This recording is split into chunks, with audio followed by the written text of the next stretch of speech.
ksiądz, a my pozdrawiamy Ciebie. Ja tak się patrzę na Helenę, wiesz? Mogę się jej z nią pocałować? Tak patrzę, Helenko, na Ciebie, bo wiesz, Pan Bóg stworzył kobietę. Rozumiesz, nie? Tak. Ty jesteś kobieta i ja jestem kobieta. Ciekawe, gdzie się pomylił. Nie. Chyba się nie pomylił ani przy Tobie, ani przy mnie. Proszę Państwa, kobiety muszą być różne, żebyście Wy, mężczyźni, byli szczęśliwi, prawda? Tutaj na koncercie jest dla każdego coś miłego. Helenko, mam do Ciebie takie pytanie. Który raz jesteś w Polsce? O matko.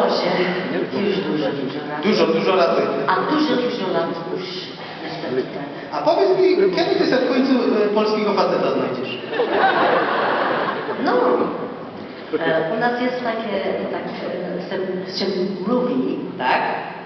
nigdy nie żykaj Nigdy.